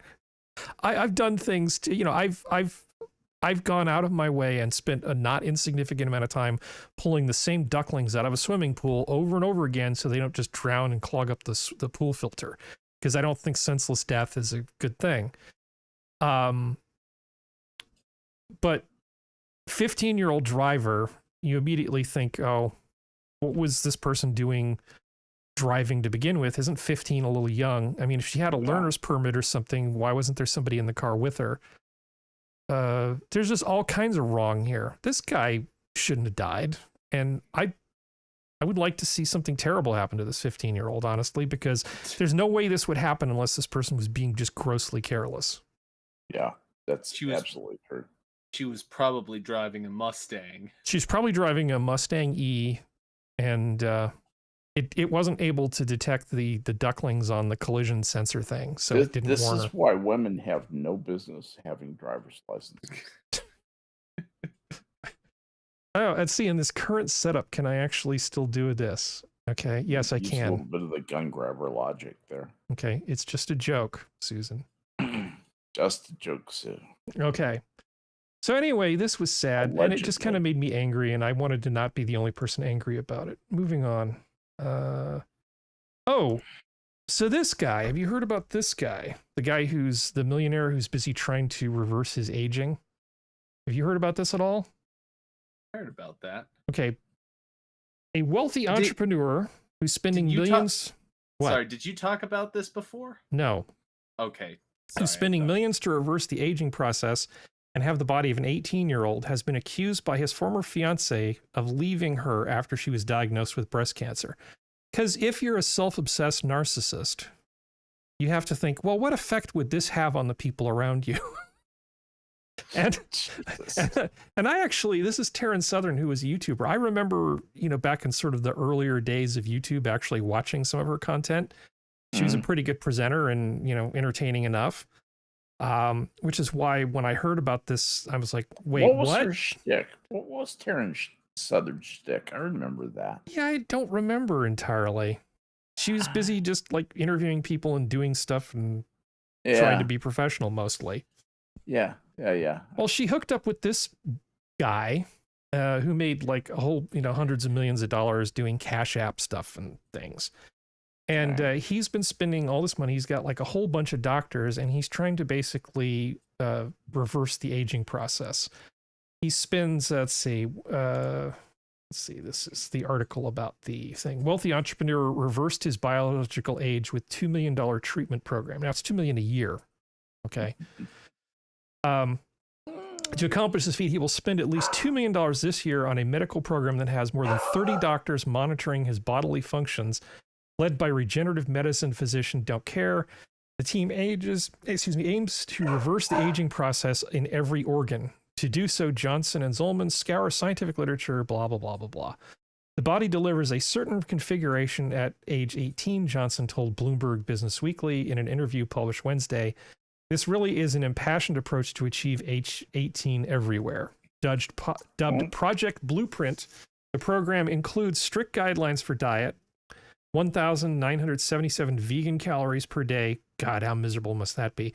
Exercise 1 hour per day with 25 different exercises and high intensity 3 times a week. And sleep at least the same time every night after wearing blue light blocking glasses for 2 hours. So you get the general idea. Fun isn't really a big part of this guy's life. Why does he want to live? Yeah. I mean, considering how much fun he's not having. Exactly. And why did he even bother to want to have somebody like Taryn in his life to begin with? Fair. Yeah. It would get in the way of him looking in the mirror. What a drag it must have been when she got breast cancer. Yeah, that must have really crashed his mellow. Yeah. It's a good thing he got her it out really of it. harshed his mellow. Is that what you're saying? Yeah. In fairness to this man, did they split up because she had breast cancer? Or did they split up and she happened to have breast cancer? Well, that's an interesting question. I mean, we've seen plenty of instances of pretty famous people in powerful places. Well, who was it that dumped his wife when she was practically on her deathbed? Was it McCain or Gingrich? Which one of it was it? Skep, do you remember? No, that was McCain. That was McCain. No. Super classy. Gingrich cheated on his wife when she had cancer.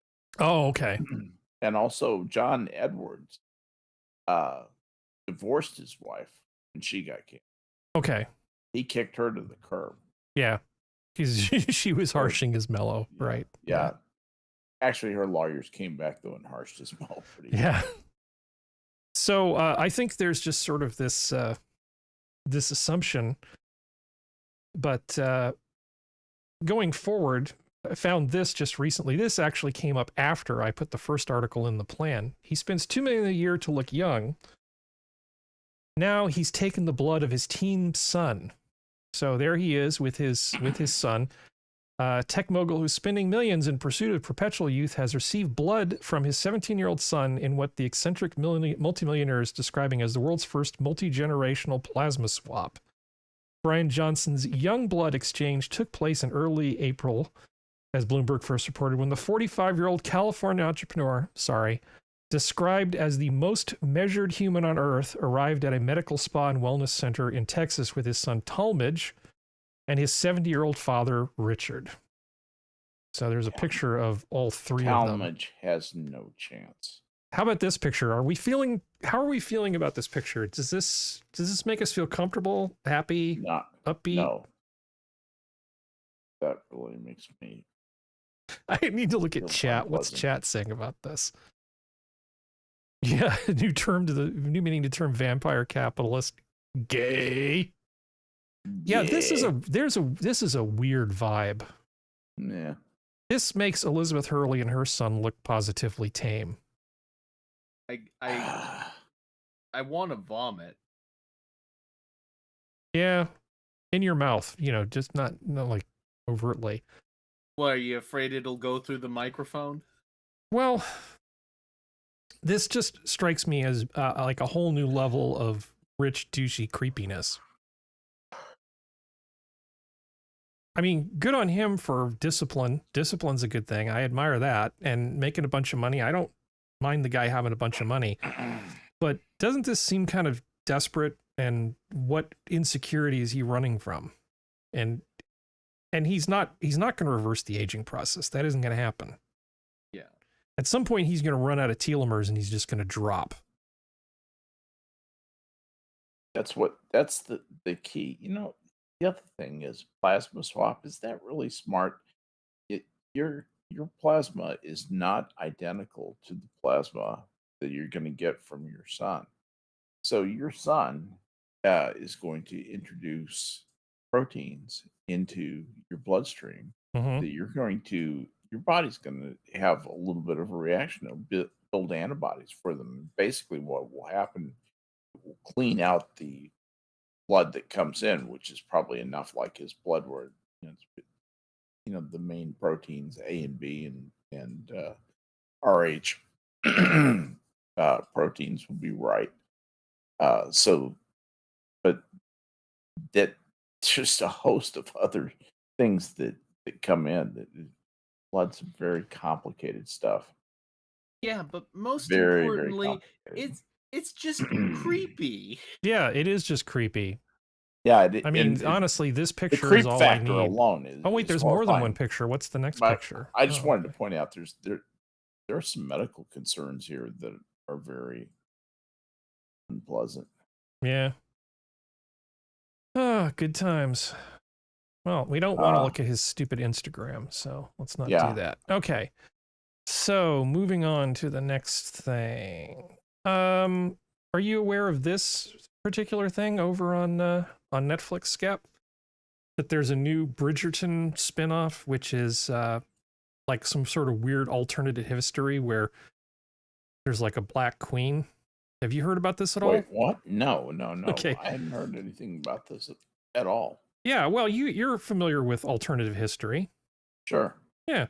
So why not just have alternative fiction based on an alternative history? Why wouldn't there be Queen Charlotte, who was a fancy black woman with a tiny dog? Because, fuck yeah. Yeah. Because, yeah. Yeah.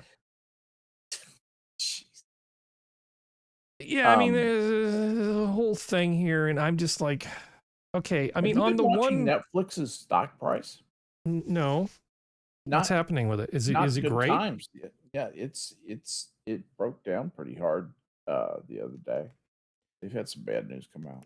Yeah, because Meghan Markle isn't enough. We need to now have fictional, people of color marrying into the royal family. They came out with this thing where they're doing away with the family watch arrangements. Mm-hmm. And so there we go. Hmm. I'm doing away with Netflix. Have you heard about this, Jack? I mean, has the buzz hit you, or is this news to you that this even exists? At this point, they take a real person and replace it with a minority of the week. It's just white noise to me, Harry. Dude, the one that bothered me the most was, I think it was an Amazon thing about some high altitude balloonists who were doing scientific experiments. Dangerous, difficult scientific experiments in high altitude balloons back when, they didn't have all the gear to do it. They put their lives in extreme danger. Yes. But not enough to replace one of them with a Mary Sue, and then, essentially erasing this person's contribution to science and history, for the sake of whammon. And then she would essentially just constantly save the other guy, and he was sort of bumbling and incompetent. So they turned the other one into the Dr. Watson character and then put a smart Mary Sue in charge. Because that's history. The trouble with a lot of those is where you think that, well, is this something that really happened? Like, is the Queen's Gambit like a real thing? I sort of don't care as long as it's clear that it's fiction and it's not confusing people. I think most people know this is fiction, right? It's an alternative history. They know it's fiction, but that's not really the point. The point is it's a nudge. It's a psychological nudge towards the direction. Isn't it really a better history? Isn't this really a better history? Well, remember those science fiction books? Was it with Turtle Dove who wrote them? Was the author's name? Where essentially at the end of World War II, aliens show up to take over the planet, and Stalin, Hitler, Roosevelt, all of them have to basically pool together to fight the alien menace coming. It's this weird alternative history, and a bunch of people read those books. I don't know if you ever did. No, I did not. I know of them. Yeah, but weird alternative history. Yep. I mean, on the one hand, I sort of don't care, but it's telling that they seem to think that this is what we want. It does feel like they're conditioning us, and it's annoying. I think they are wasting a little money on marketing right now. These are going to be regarded as marketing failures by future MBA classes. Guaranteed. They will study this and say, this is how you don't do it. I think they're jumping the shark. I mean, they are. This is marketing jumping the shark. Are you familiar with the phrase jumping the shark, Jack? Yes. Okay, good. But it's just like the reaction to the Cleopatra thing. You know? I mean, Cleopatra is different, because what they're doing there is they're taking something that's supposed to be almost like a documentary, and they're changing history in a way that's just completely dishonest. This is just a work of fiction. Sorry, go ahead. Yeah. But the point being that we can pretend that, it's obvious that this is a bad idea and it's not going to work. But it had to go through a lot of people, a lot of people to happen. Do you think somebody, it's shocking that somebody signed off on this? Spittlebuggies is saying, I worry today's youth won't even know it's a fake. Yeah, I kind of worry that too. Well, it's designed to be that way. It's supposed to be real. No, it's not supposed to be. It's supposed to be better than real. Yeah. All right, I'm sad. Moving on. Okay, I don't have any more things where people get squished trying to save ducklings, so luckily that's the thing. So, Skep, remember, yes. I've talked about this in the past, and we talked about amateur astronomy, just a bunch of guys sitting up on a mountain, right? Just a bunch of guys. Yep. What a sausage fest. Well, I hate to say this, but it... Okay, there's really no way to say this. When did this happen? When did this happen, Skep? Okay, first of all, respect. That's a fine astrophotography project from somebody's backyard. That's extremely well done. But why are there thoughts in my astronomy stream all of a sudden? I've never seen anybody quite like this on top of a mountain freezing to death with a telescope. No, those are planar folk, shall we say. And that's curvy. You know, remember when classical music didn't have thoughts? Yeah. And then all of a sudden, Ofra Harnai shows up and her dad's trying to pimp her out and like, look at how sexy she is while she plays the cello. And it's like, oh God, here we go. And now it's just my feed is full of leggy Russian women playing the piano. I mean, I like pretty women, but I don't know. It kind of feels like we're, I don't know. You? That just feels like they're trying too hard to me. It does. And that's really good work. I mean, I have to give her credit. I did look at some of the stuff on her YouTube channel, some of the shorts, and she's doing all the right things, doing the astronomy stuff. What? Did you go to her OnlyFans? Yeah. Yeah, it's astronomically expensive though. No, I didn't. I don't. I wouldn't even know if I don't even know if she has an OnlyFans. I would hope she doesn't. I'm sure she's a very nice person, but man, this just came as a complete surprise because amateur astronomy is like a huge sausage fest. Yeah, it always has been. Astronomy club would always have one girl in it. All 3 years I was in school. Yeah, if you want to never have a girlfriend, astronomy club is a great place to, is a great extracurricular to pick. Absolutely. I mean, chess club, you stand a much better chance of finding like a girlfriend than astronomy club. Oh, is there a club in, well, okay, other than like some LGBTQ club, is there a club in high school that's less likely to help you find a girlfriend than astronomy club? Because I can't think of one. Math club. Even ham radio club. No, I've known some pretty attractive female mathematicians. Yep. Yeah, maybe electronics. Yeah, maybe. But there's plenty of cute girls doing electronics now because they're makers. Right. Yeah. And you know, I like Simone Giertz, the queen of shitty robots. She's very entertaining. And there's a few other ones. I can't remember her name now. Sorry, I wish I could. There's a number of women in sort of in the electronics space that are pretty good, but I didn't expect to run into this in the astro space. Another thing I didn't expect to run into was this article. I was kind of hoping Sora would be on tonight. Julia Fox looks ethereal in a very intricately styled white gown with black bold lipstick. Really?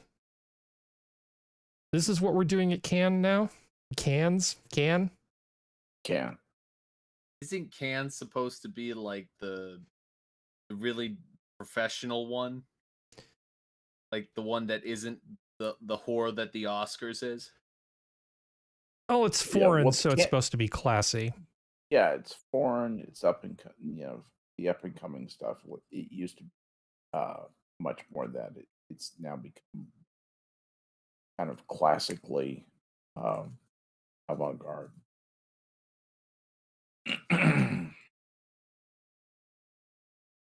First with the best. The French think that. Yep. So I have a few things that I set aside if it ever ends up being just me and Skep, because we could actually probably spend the entire show just doing this. This is the 1987 Radio Shack catalog. Oh my God. We could just spend the whole time just going through this catalog. We could easily do 3 hours probably of just going through the Radio Shack catalog. Do you know, I actually had a job offer from them in 1998 from Candy Radio Shack to come on board, and I was going to be a Visual Basic programmer and write a bunch of interfaces and database code for them. And I was either going to take that job or the job at Lucent. And I took the consultancy. You chose well. At Lucent, never looked back. But I could have worked for Chuck Dandy. You want that phone, Jack? Does that look good? $1,200 for a luggable phone. That is sexy. That is pretty sexy. A thing of beauty, Harry. Yeah. Man, I love the Radio Shack catalog. Realistic was not the best brand. I mean, it was okay. It was sort of one step up from the JCPenney's brand. Yes. It was the first legit brand. Was Realistic. What was the JCPenney's brand? It was that, no, Panasonic did Techniques. JCPenney had some shitty brand. I can't remember what it was. I don't remember JCPenney's. But yeah, Radio Shack was okay. You know, you could get your VCR. You know, you get look at this little TV on the go, 5.5-inch AC/DC color TV video monitor. That's what I'm talking about. Look at that, Jack. That's what I'm talking about. How much for that? $300. No problem. Here's a pocket TV, 2.6-inch color LCD screen, only $200. That used to be like the dream. Speaking of things I don't want to go back to, you know, I like having hot and cold running entertainment with me all the time. You didn't have that in the 80s and the 70s. No. Yeah, people don't realize when I drove from Auburn, Alabama to first to Rhode Island, then from Rhode Island to, you know, 7 months later to Dallas, or to Georgia, to Dallas, to San Francisco. All I had was a Rand McNally map, and if I had to call someone, I had to pulled over. Yeah, exactly. Well, but you also had AM radio. I mean, that was largely what you had to listen to in the big empty parts, right? Is just whatever was on AM radio. There were exactly 2 stations you could hear out in the middle of the Mojave Desert, as I went across on Interstate 40 and that 68 road that takes you up to the Grapevine. By the way, drink, everybody. But yeah, all you had was like a Thomas Guide or some AAA maps. When you wanted to go somewhere, you would stop by AAA. You'd show them your membership card, because that's how you got your car towed if you broke down. And then they would give you or sell you maps. I don't remember which. It was cheap, right? So you'd get a bunch of maps, and then you'd plan out where you were going to go, and you'd have it all done. You didn't have Google Maps telling you what to do. And honestly, I like having navigation. There was a problem on 101 today, and as I was basically leaving, and so I was using Waze for navigation, and it sent me over Highway 17, then down 1, and then it threw me onto this other road. I ended up going through Royal Oaks and a town called Pajaro.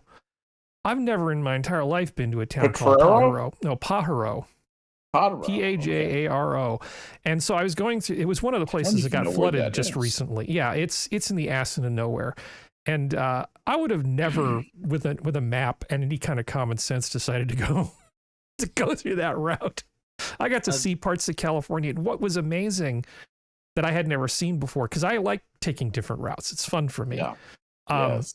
was just the huge amounts of agriculture, just more agriculture that I didn't know was there because it's just everywhere, right? And all these multiple parallel rail lines and all of this commerce going on. It's an inconceivable amount of commerce going on. Just all of the food that comes out of here. I mean, I know California sucks, but at least we're doing something useful. California is, it's not America's breadbasket, but they make, like 18% of everything. We're America's fruit bowl. Yeah, boy, no kidding. You're the avocado bowl, yeah, for sure. Yeah. The other day, I was actually I got off an airplane from my brother's, returning from my brother's wedding at Logan Airport in Boston, and the tunnel connecting was closed for the day. So thank God I had a GPS, because I don't know if you know anything about Boston, but you cannot navigate it. Period. It's impossible. Everything is a one-way. Everything is a maze. You go down the wrong road, you're stuck in the maze for hours. Man, look at these stereos, Jack. You could get one of these. I'm just digging on this. I'm just digging on this. Yeah, belt drive turntable. Yeah, it's Do they have any buffering features on them? What do you mean buffering? Buffering. What do you mean buffering? You mean like the sound thing is transmitted? You mean the thing that keeps like your CD player from skipping? Because I remember when that started, people started getting CD players and they became smaller. So you had like the Walkman CD player, and people would try to jog with those. Jogging and CDs really not a great combination. No. So what they had to do is they had the thing just sort of read ahead, and they put a buffer in, right?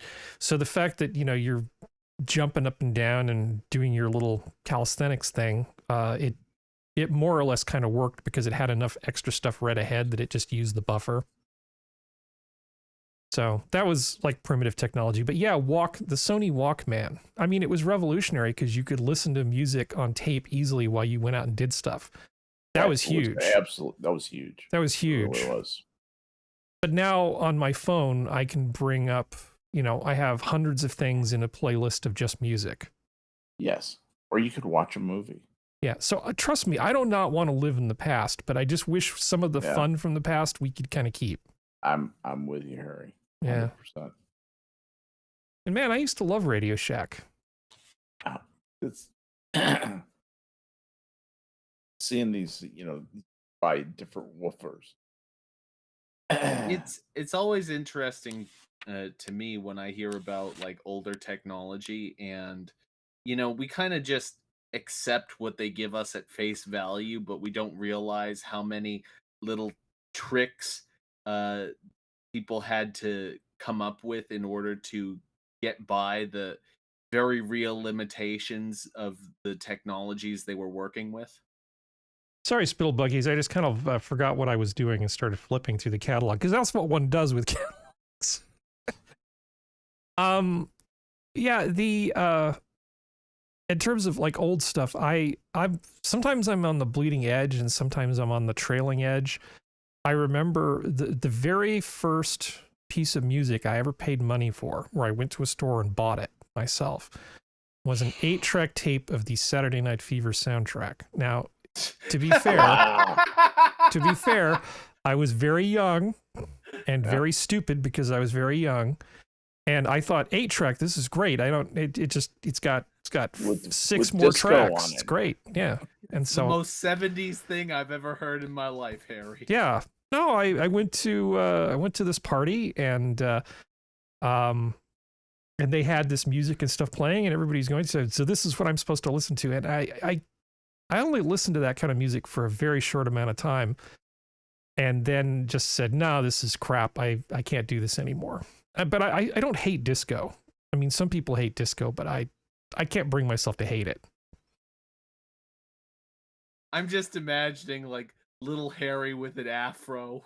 I've never had an afro. You don't have to get an afro, but there was little Harry 7th grade, I had not one but 2 disco shirts for dances, and I had like the polyester slacks, you know, the whole thing, and the whole disco shirt thing. It was luckily my whole life was not spent on social media, because can you imagine if floating around on the internet there were pictures of me doing that? There aren't. You hope. No, those pictures do not exist. And good. You That's got a good the thing. you That's got the polyester pants and the striped in olive green and the Buddy Holly glasses, you know. Well, I mean, it was a thing that you did. I remember members only jackets. That was another thing. And now if you wear a members only jacket and aviators, you look like you probably should be on a watch list. You know, but there was a time when that was like the height of fashion. You have no idea what I'm talking about, do you, Jack? I am Googling it right now. he's trying to educate himself right now. Yeah. I'm absolutely captivated by this. There was catalog. What was that TV series? One of the sort of retro ones. Okay, I can't remember what it was at the moment. But the point being that everything that was old wasn't necessarily good. But I still wish we could bring the fun back. That's all I'm saying. Yeah. I like fun. TUES was always a fun series. You know, the original series. Mm-hmm. It was always a fun series. So every new episode was absolute fun. I remember watching that. I watched every single episode of Star Trek as it came out. I didn't miss one show. Did not miss one show. Yeah, you watched all of them over and over again. That was the thing. Well, I think we can call it, gentlemen. Thank you for thank you, chat, for bearing with me as we try to work out the technical kinks of all this sort of stuff. Believe it or not, I did test it, and still we ran into some issues. But we will get this stuff figured out, because I like the idea of you guys being able to actually see the stuff that we're sharing. And StreamYards with its 720p is just too meager. So we will get this figured out eventually. So thank you, chat. Thank you, panel. Zoo's closed. Good night. Good night, everybody.